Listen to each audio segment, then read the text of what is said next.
Plato spoke of twin flames. How are they made? We are multidimensional light beings. The illusion of 3D gives us the impression of separation. I know you've heard that before, but let me explain how that works with twin flames. As I discussed in Soulmates, us being made as of one, imagine now 500 soulmates born in one breath. Now, imagine one or two or half of those soulmates split, so that now instead of 500, there's 1,000. But how does that work? Is a flower any less a flower if a petal is missing or added?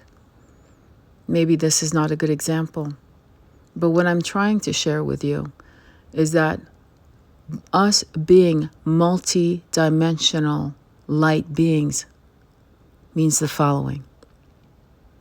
When I live in this incarnation right now in 3D, as you are, some of us can also be on the other side, beyond the veils. So that, for example, if a beloved one crosses over, not only are we on this side grieving their loss, but we're also on the other side greeting them as they cross over. So how does that work with twin flames? Well, it means that you, for example, can split into two. And why is that necessary? Well, let me explain.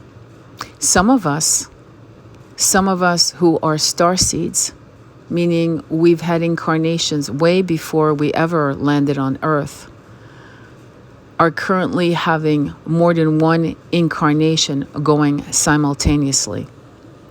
So we are split into two. There are more than one twin flame for a person. And you may say, well, twin means duality too. Yes, in a 3D construct, of course. However, on the timeline of the separation that is the illusion of 3D, when you elevate yourself to a higher realm of consciousness, 5D, then you realize that a part of you lies in your beloved, in this case, your twin flame.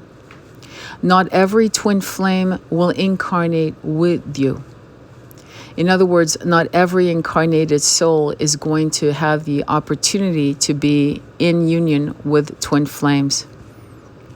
It is accepted as the notion that there are always, at one time, 144,000 twin flames, which comes out to 9.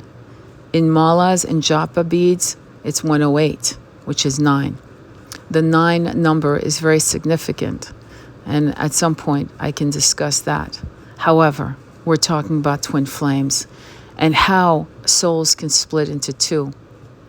When you think of angels, archangels, being at, say, 100 million homes in one time, if you believe in angels and you believe in their existence, then you can understand how a soul that is a multi-dimensional light beam could be experiencing an incarnation in 3D while still having, say, a living experience on the other side, or actually a simultaneous incarnation on another continent. Why is that necessary?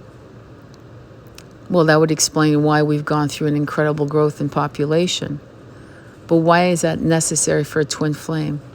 Well, because the twin flame wants to experience itself in the yin and yang, the sacred masculine and feminine, Isis, Osiris, Krishna, and Radha, Mary of Magdalene, and Yeshua, Jesus, and many, many other divine twin flames that have incarnated and walked among us.